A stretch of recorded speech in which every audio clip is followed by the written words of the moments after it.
Hi, good morning, everybody. It's Friday. Oh my God, my favorite day of the week, right? um, I'm going to continue the Murdaugh family murders today. I'm going to continue. There's more. There's an update on Gloria Satterfield. Stay tuned.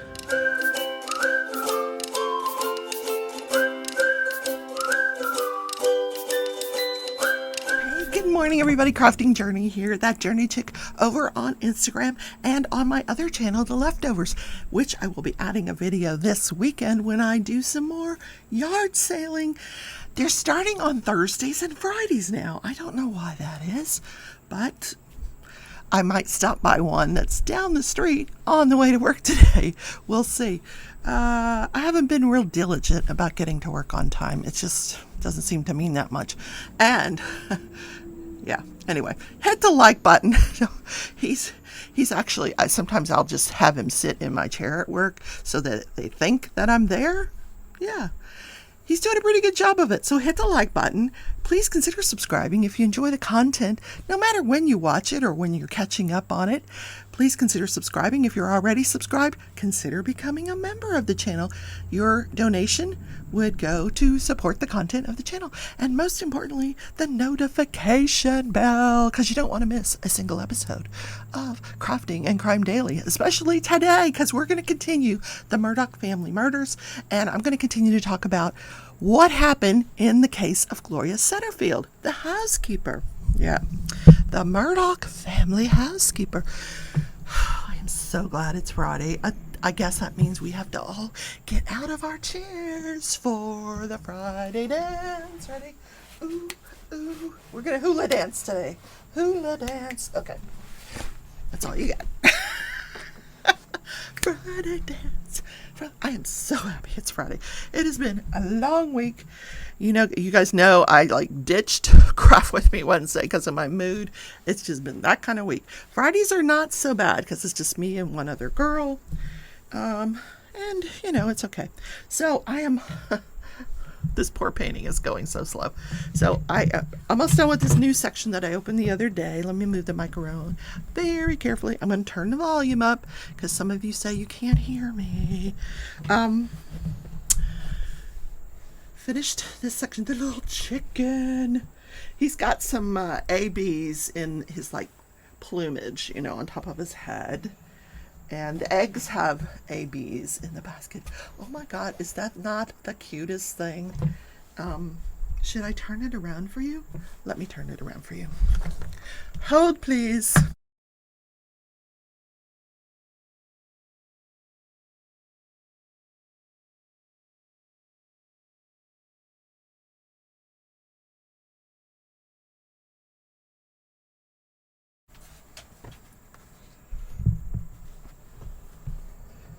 So there's what I have done so far. Yeah. The chicken, or he could be a rooster, and he's got the eggs and the floral stuff. Yeah. I'm having fun with this one. I really am. It's such a cute painting. But as you can see, very big. I'm going to need to do some diamond painting this weekend. But I'm also, you know, doing the Great Escape event with my partner, Mickey Sunshine Creates. And we're having a lot of fun with that. So we've got about 100 people participating. And they're all doing paintings of places where they would like to escape. Everything's blowing everywhere. The answer, my friend, is blowing in the wind. If you hear this, here, hold on. If you hear this little whirring in the background, it's because, first of all, I'm playing with the cord. I have a fan going over here because it's incredibly hot, even at this time of morning in this craft room. So, now I have some diamonds out to do this teeny little section here that needs some attention. I'm going to put my light pad on. This makes the symbols a little easier to see, you know, my old age with my eyesight. Actually, my eyesight's fine. That's the least of my issues at this age. All right. Nothing interesting going on at work. I will tell you, though, yesterday I had such great satisfaction. The boss, the one I don't really care for, she sends me an email. She says, I talked to the head of cardiology, and here's the things we would like to add to, such and such report. And what she doesn't know is I had already done that last week. I had gotten together with his assistant, and we had worked out what we thought he would pick. And we were right. He picked the 3 that we thought he would pick. And I'd already put them on the scorecards and put them, so I just put already done and sent it back to her. So satisfying. Yeah. Because I'm sure she thinks I just loaf around all day and I don't do anything. Well, she would be wrong.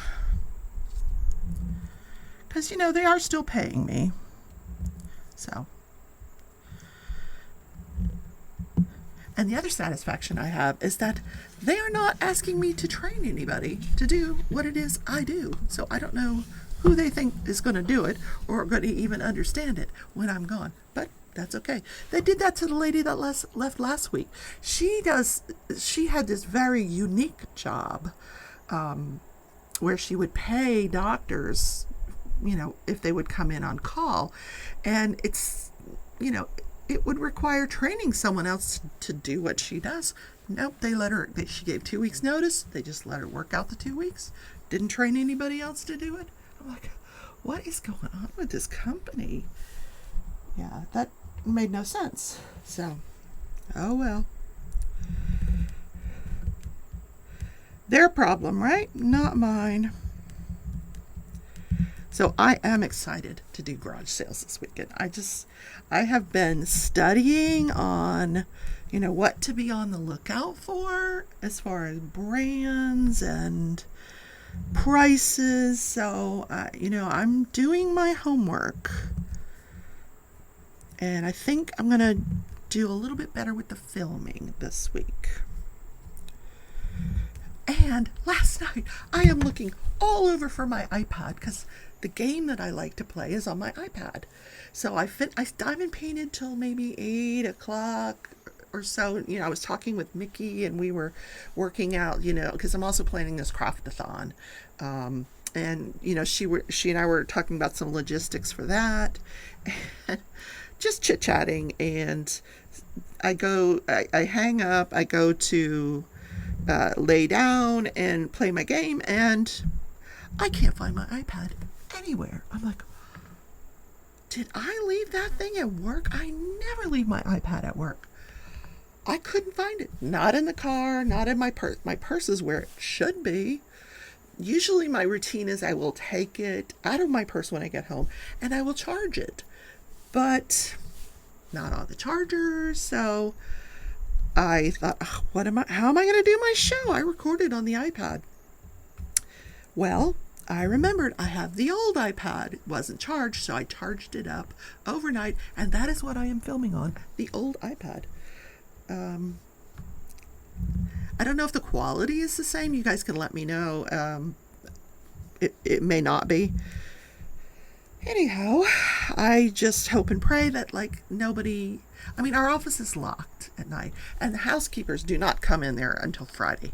It's disgusting because now we've got bugs flying around because there's garbage there all week. It's just gross, and they only pick up our garbage once a week. That's insane.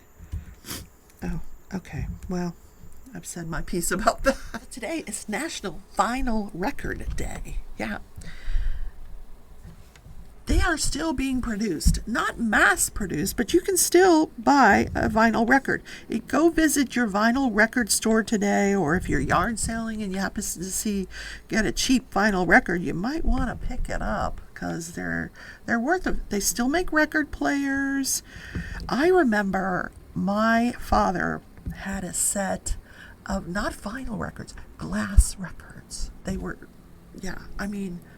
I wish they were still around today. I don't know what happened to them, but man, I think they were 78s.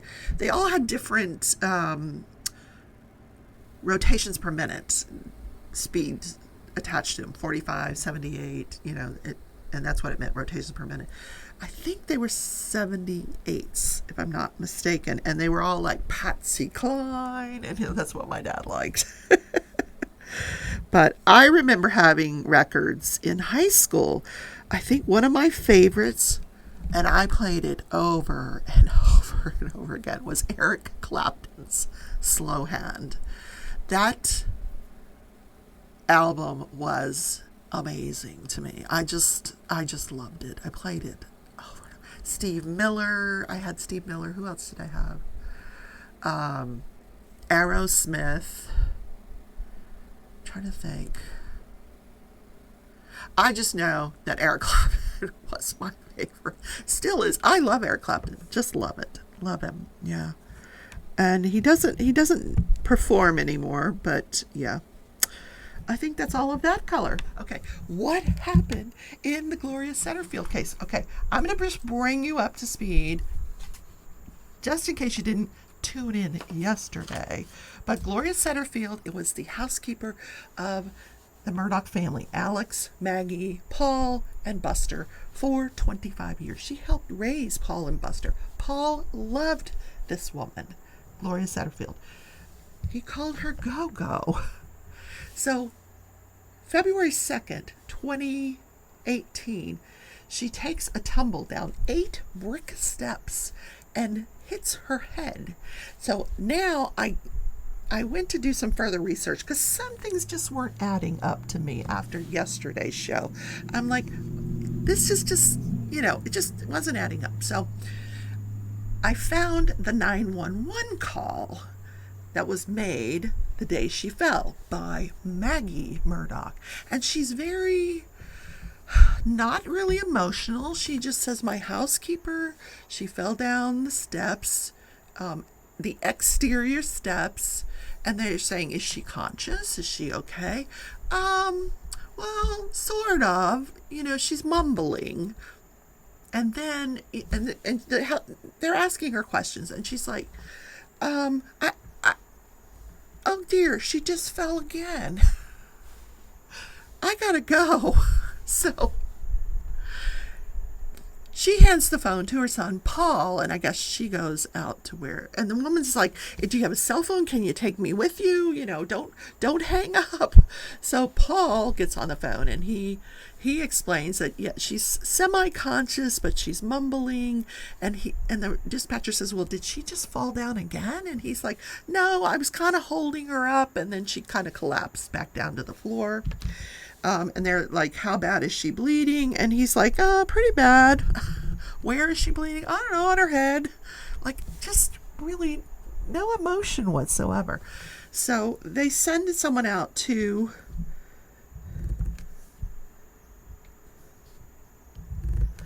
their home, which happens to be the same home where you're going to find out later on, the following year, Maggie and Paul are murdered.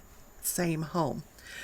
But the lawsuit that was filed on behalf of the Satterfield family says that this occurred at one of their other homes in a different county. And I might add, never during this 911 call does anybody mention a dog. That the dogs tripped her, that there were no dogs were mentioned ever during this 911 call. And she was airlifted to a hospital that is for indigent patients. Not the hospital where, a highfalutin, if you want to use South Carolina terms, where maybe they would have airlifted one of the Murdaughs to, but to this, not to disrespect any hospital. I mean, they all do the best that they can, but they sent her to an indigent care hospital versus, a hospital that might specialize in head trauma. I don't know. Am I finished with this color already? What? Okay, let's get a different color out.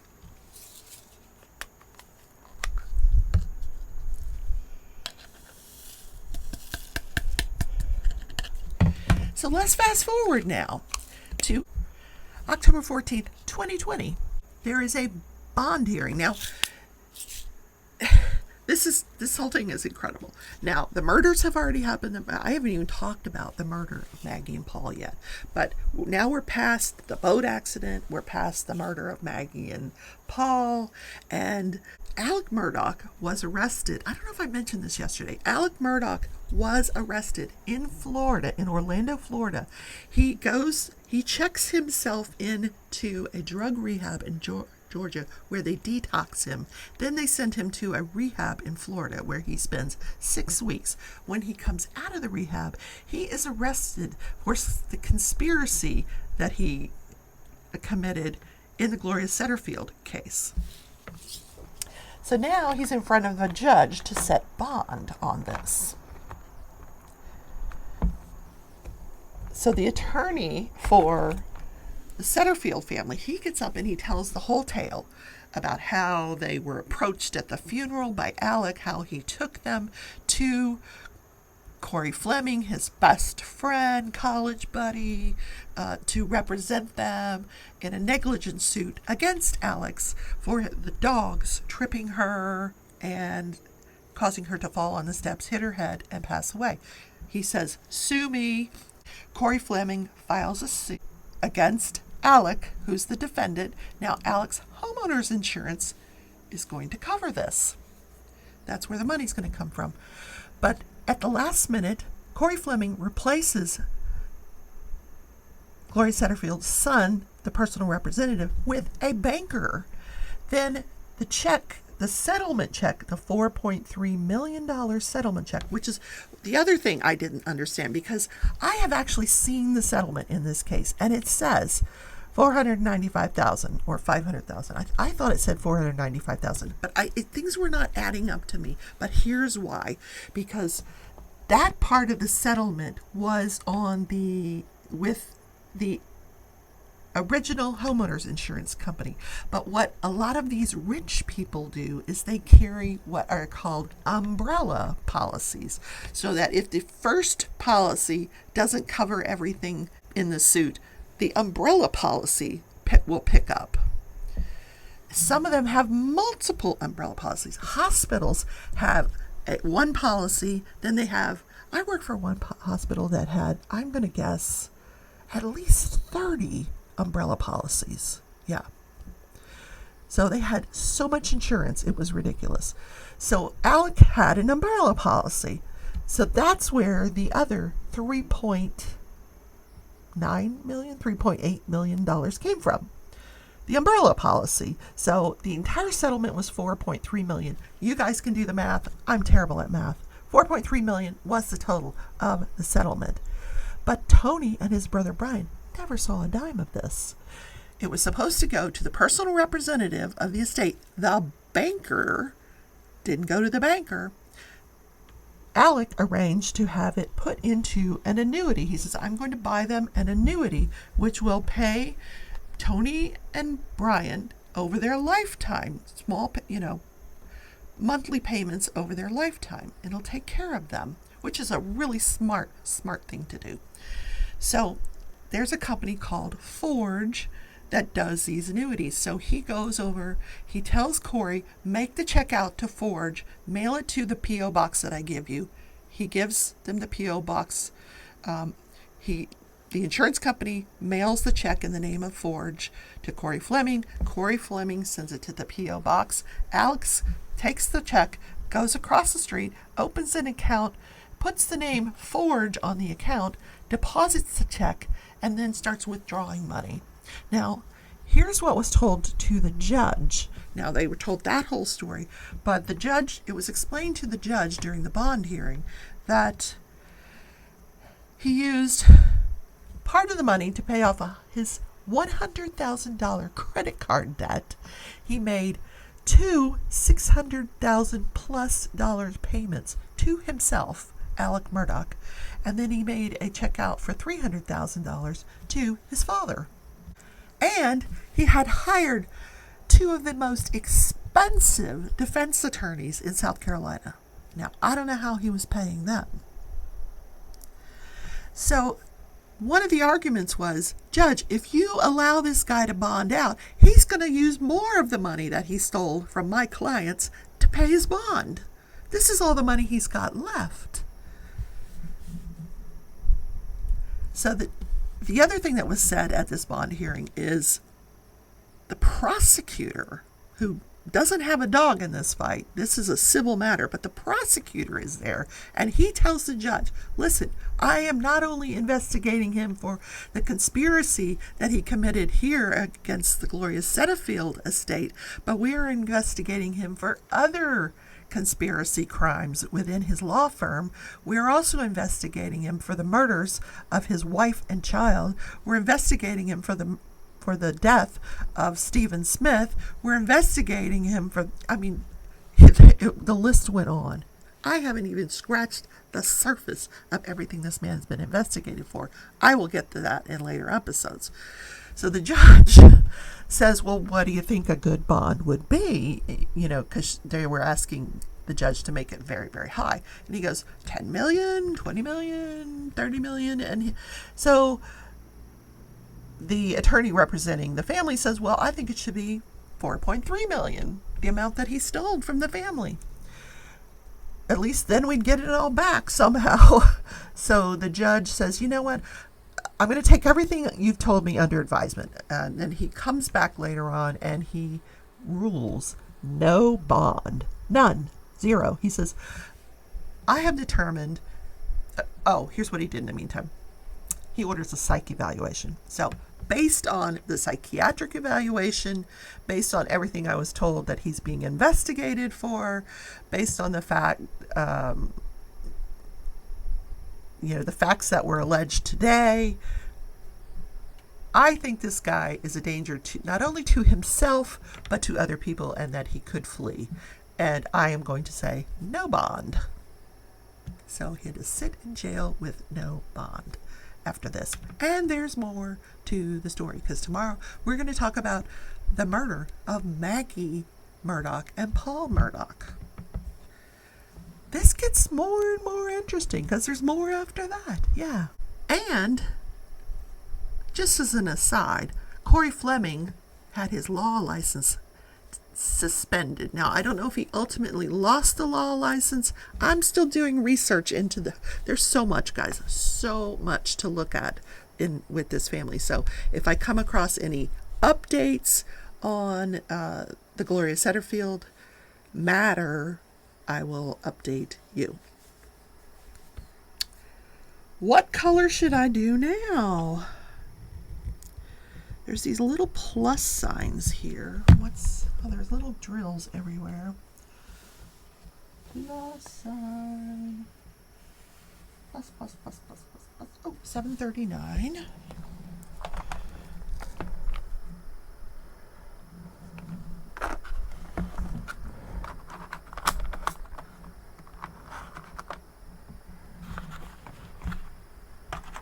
Here we go. I found it.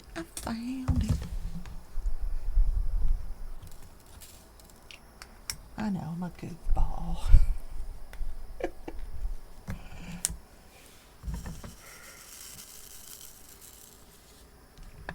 So, what happened this day in history?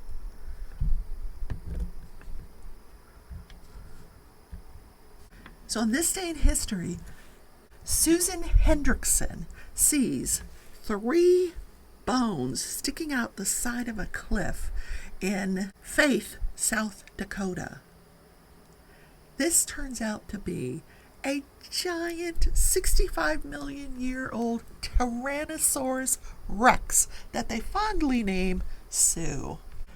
As it turns out, once they excavated it, her skeleton was 90% intact. Now, Susan worked for the Black Hills Institute Geological Research. So they paid the landowner $5,000 to allow them to excavate Sue, the Tyrannosaurus Rex. So they get it excavated and they want to put it on, they're going to build an entire museum to display this thing. Not so fast. In 1992, a long legal battle ensues over Sue. Who has the rights to Sue? Well, as it turns out, the guy that they paid $5,000 to was an Indian, and years before that, he had given the rights to his land back to his tribe in exchange for non-payment of taxes. So it didn't belong to him. It wasn't his to give away. So the federal government was saying, hey, this is ours. In 1997, Chicago's Field Museum bought Sue at a public auction at Sotheby's, and it went for $8.36 million, which was predominantly financed by McDonald's and the Disney Corporation. So Sue's skeleton is now something that you can go see at the Field Museum. She stands 13 feet high at the hips, 42 feet long from head to toe, a 2,000-pound skull, and 58 teeth. And they found that she had a wishbone, which makes them think that the only other animal that exists today in nature that has a wishbone is a bird. So they're thinking birds are really like what's left of the dinosaurs. Also found out that Sue would have had an incredible sense of smell, as her olfactory bulbs were larger than her brain. Interesting. So, we have living dinosaurs now. The birds. It just goes to show you that this planet has been around a very, very long time. Did I finish? Oh no, let's finish this. So guys, that is the show for today. I hope you enjoyed the content. Don't forget to hit that like button. He's going to be my decoy at work today while I run over to physical therapy. So I hope you enjoyed the show, and I will see you tomorrow on The Leftovers. Yeah, don't tune into The Leftovers. The link is down in the description. Please subscribe, even if it's not your thing. I'm just trying to get that channel launched. It's a little bit of a different kind of a content, so I understand not everybody may enjoy it, but just help me out, subscribe, give me a like so we can get that launched. Love you all, and I will see you tomorrow on The Leftover channel. Take care, everybody. Bye.